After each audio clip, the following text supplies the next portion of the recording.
All right, guys. So I'm gonna try and do this video without having to edit too much. I'm not really sure how to do this video, but my mom passed away last week on New Year's Day. And I feel like I need to do this video because it kind of sums up why I haven't been doing videos, also why I'm not at CES right now, which I already had completely planned. I was also supposed to go to New York for another event in December, but we need to go back just a little bit. And the title of this video is definitely here for a reason. It says I've lost my biggest fan. And this is because my mom throughout my whole life has been my biggest fan no matter what I've done. I've been heavy into baseball and she was at every game.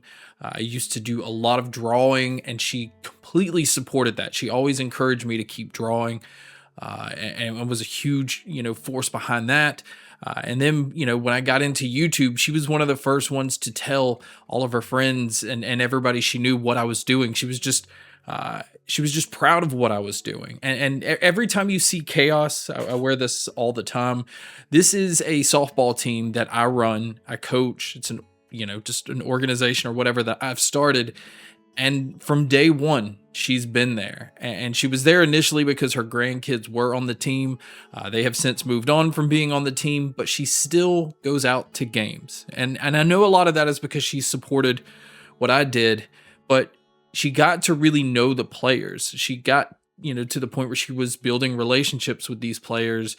And it was just something special to her. And it was just because it was tied to me. So she was just a big fan in anything I did throughout my life. And that's kind of why everything lately has been extremely hard. It's honestly very hard to even make this video because I am somebody that normally doesn't show a whole lot of emotions, especially when I'm upset. As far as sad, I don't cry much. And all of that has been thrown out the window with my mom passing because like the littlest thing can cause me to get upset. That's why I kind of figured it would even be hard to make this video, but in a way I feel like I needed to again, I want people to know why there hasn't been videos. I mean, if you watch or follow the channel, I usually do 2 to 3 videos a week. And lately I've been doing 1 or none. And it's because honestly, none of that stuff matters. So to kind of tell this story a little bit, I don't remember the exact date, but my mom was admitted into the ER because she originally had went for some testing with the doctor like the day before, and they saw some things that just didn't seem quite right.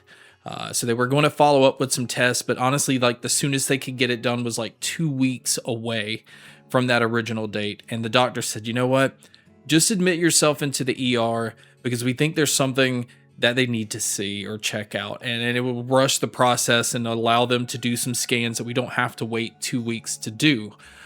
So we did that. She went to the ER and the doctor came back and it was me, my dad, and my Nana, which is my grandmother. And that's my mom's mom. We were the only ones in the room. And the doctor said, is it okay to share this information with everybody that's in the room right now? And I knew as soon as he said that, it definitely had to be something pretty serious. And that's when they said that they see this mass that's on her pancreas. It's a large mass, and it's already looking like it's spread to the liver. There's already some spots on the liver, and it's pancreatic cancer. And immediately, it was like everything was just sucked out of the room.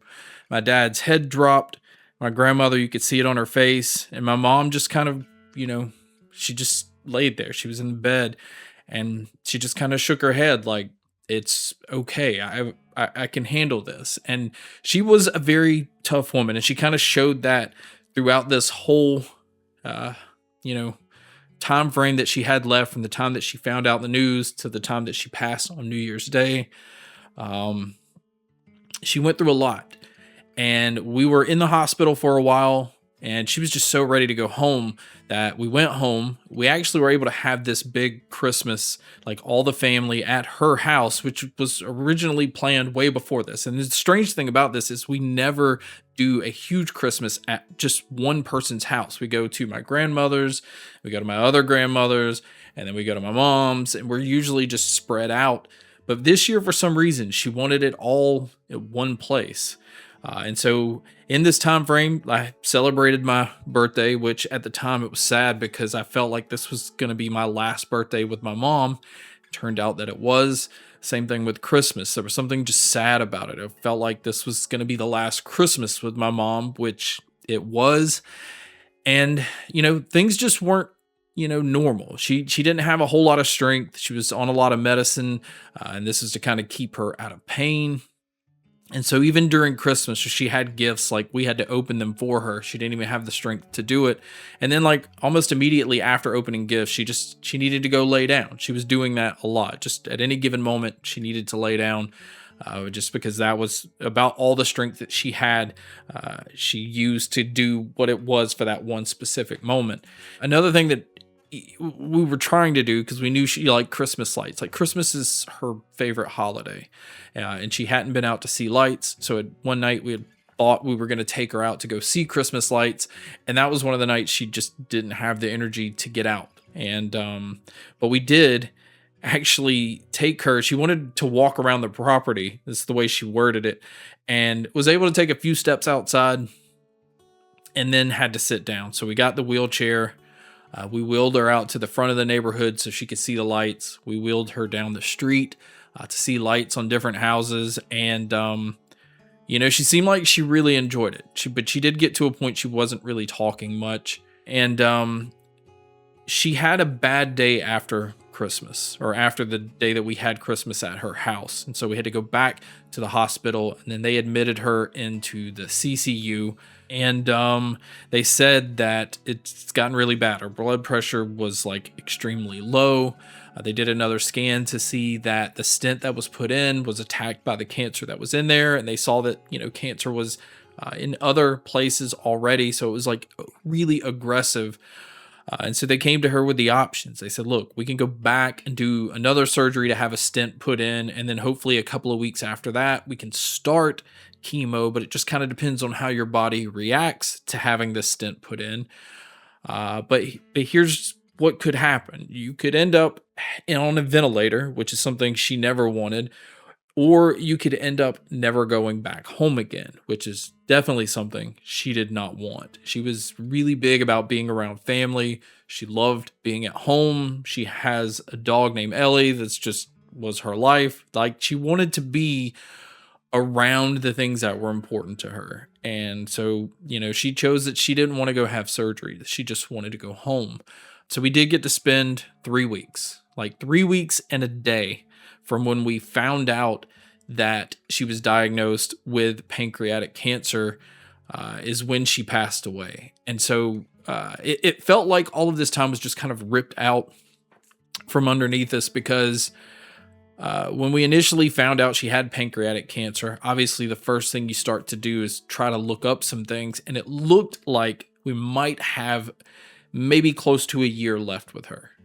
But from the time that we found out, from the time that she passed away, like it was just this steep decline, almost immediately. It went from, she looked pretty normal to not being able to communicate as much, to then just not communicating at all. She got to where she wasn't eating, wasn't drinking, which hospice kind of let us know ahead of time this is what was going to happen. This is something that they've seen over and over. So they were really good about making us kind of understand what was going to come next, because this was something, obviously we weren't familiar with. I haven't experienced anything like this in my family, let alone it being my mom, which just made everything that much tougher. And so she passed away again on New Year's Day, and the funeral was just 3 days later. It was on January the 4th, which was this past Sunday.